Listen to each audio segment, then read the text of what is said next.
You unlock this door with the key of imagination. Beyond it is another dimension.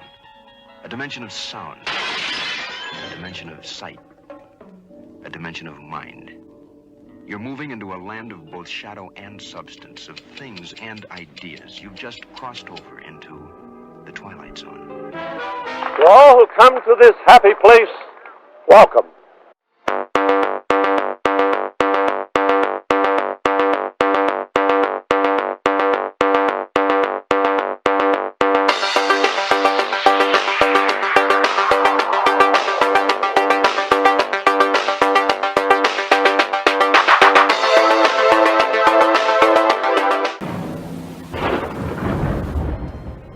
Hollywood, 1939. Amid the glitz and the glitter of a bustling young movie town at the height of its golden age, the Hollywood Tower Hotel was a star in its own right, a beacon for the show business elite.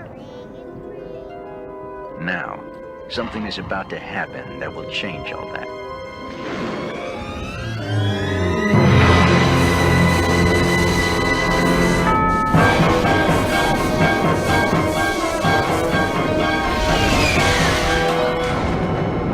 The time is now, on an evening very much like the one we have just witnessed.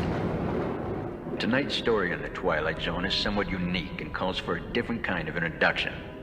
This, as you may recognize, is a maintenance service elevator, still in operation, waiting for you. We invite you, if you dare, to step aboard, because in tonight's episode, you are the star, and this elevator travels directly to the Twilight Zone. During the late 1980s, a second phase of development was being planned out for the then Euro Disney. Included in these plans was a concept for a free-fall-based attraction to be placed in Frontierland called Geyser Mountain. It would have been a roller coaster free-fall hybrid that would have guests and a Big Thunder-type roller coaster, with guests also being vertically shot up a shaft hidden by a geyser. The idea was eventually scrapped, but was soon picked up by Disney's MGM Studios as a part of a massive expansion to the US park. A few attractions had already been proposed, such as Dick Tracy's Crime Stoppers, which would eventually be turned into Indiana Jones Adventure in Disneyland. Still in need of a major e-ticket attraction, Imagineers looked to an eerie horror-based attraction, so they turned to theming ideas such as Stephen King, a Vincent Price ghost tour, and a ride narrated by Mel Brooks. The only idea that only got into further stages of development was the Mel Brooks attraction. Ideas such as a ride based on his Young Frankenstein film, which would have been set in an abandoned haunted hotel, and a comedic haunted mansion were thrown into the mix. Eventually, Mel Brooks left the project, and Imagineers were once again looking for ideas. They kept the haunted abandoned hotel concept, however, and they eventually took inspiration from Rod Serling's anthology series, The Twilight Zone. Imagineers settled on a 1930s-era Hollywood hotel with a Twilight Zone theming to it, but a new ride system had to be developed to have the guests travel through the fifth dimension and have a fast drop. Imagineers turned to the Otis Elevator Company for the vertical drop aspect, and Eaton Kenway to develop the horizontal movements for when guests traveled through the fifth dimension scene. What they got was the Autonomous Guided Vehicle, or AGV for short. The AGVs are self-powered vehicles that maneuver the attraction via an electronic wire embedded in the ground, which the vehicles follow wirelessly. The AGVs, however, don't do the actual dropping. By looking at the picture on screen now, you can see that the AGVs move into separate elevators that are already in the shaft ready to be raised and lowered. Looking at this second picture shows an overhead view of the fifth dimension scene. There are actually 4 elevator shafts that take guests to the hallway scene.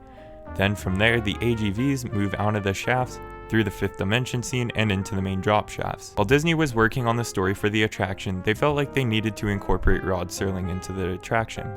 This would prove difficult, however, seeing as Serling had passed away nearly 2 decades prior. Disney then opted to hold auditions for impressionists to voice Serling, with his wife, Carol Serling, to act as a consultant. After many auditions, Carol Serling chose Mark Silverman to play her husband's voice, with footage of Serling himself being taken from the Twilight Zone episode It's a Good Life. Silverman would later go on to reprise his role for the Disneyland counterpart of the attraction and in the first season's finale in the Twilight Zone revival series. But before we move on with the video, I'm going to play the original clip from the It's a Good Life episode with the attraction, seeing as the two are pretty identical. Tonight's story on the Twilight Zone is somewhat unique and calls for a different kind of introduction. This, as you may recognize, is Maintenance service elevator, still in operation, waiting for you. We invite you, if you dare, to step aboard, because in tonight's episode, you are the star. And this elevator travels directly to the Twilight Zone.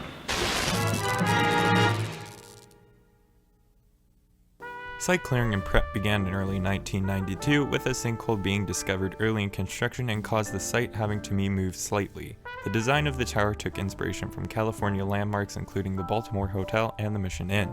The tower was given a Spanish colonial revival appearance so that the rear facade could blend in with the Morocco skyline over in Epcot. Then finally on July 4th, 1994, the ride was ready to open, but was held back to open with the new expansion land Sunset Boulevard, in which the attraction was located, on July 22nd of the same year. Not long after, on February 8th, 2001, Disney opened a second park across the street from Disneyland called Disney's California Adventure. The land was a flop, with the only attractions in the park being either off the shelf or just downright bad. Disney needed to come up with something to bring guests into the failing park. So in 2004, Disney opened the California counterpart to the Twilight Zone Tower of Terror. The concept was essentially the same, with a few minor changes, with the most notable being the removal of the fifth dimension scene and being replaced with the wave goodbye scene due to space limitations. And the exterior facade design was changed to a Pablo Deco style to better fit in with the Southern California style. Also had 3 separate elevator shops for faster ride capacity.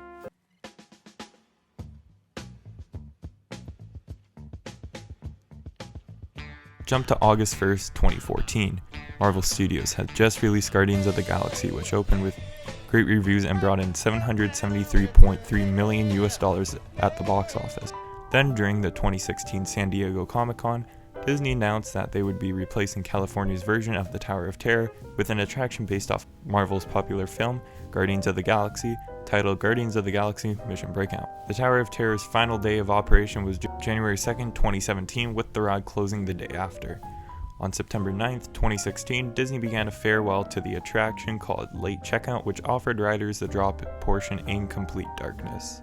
There is a place like no other, where a walk down Main Street can fill you with wonder. Hey, the name's Rocket and I need your help.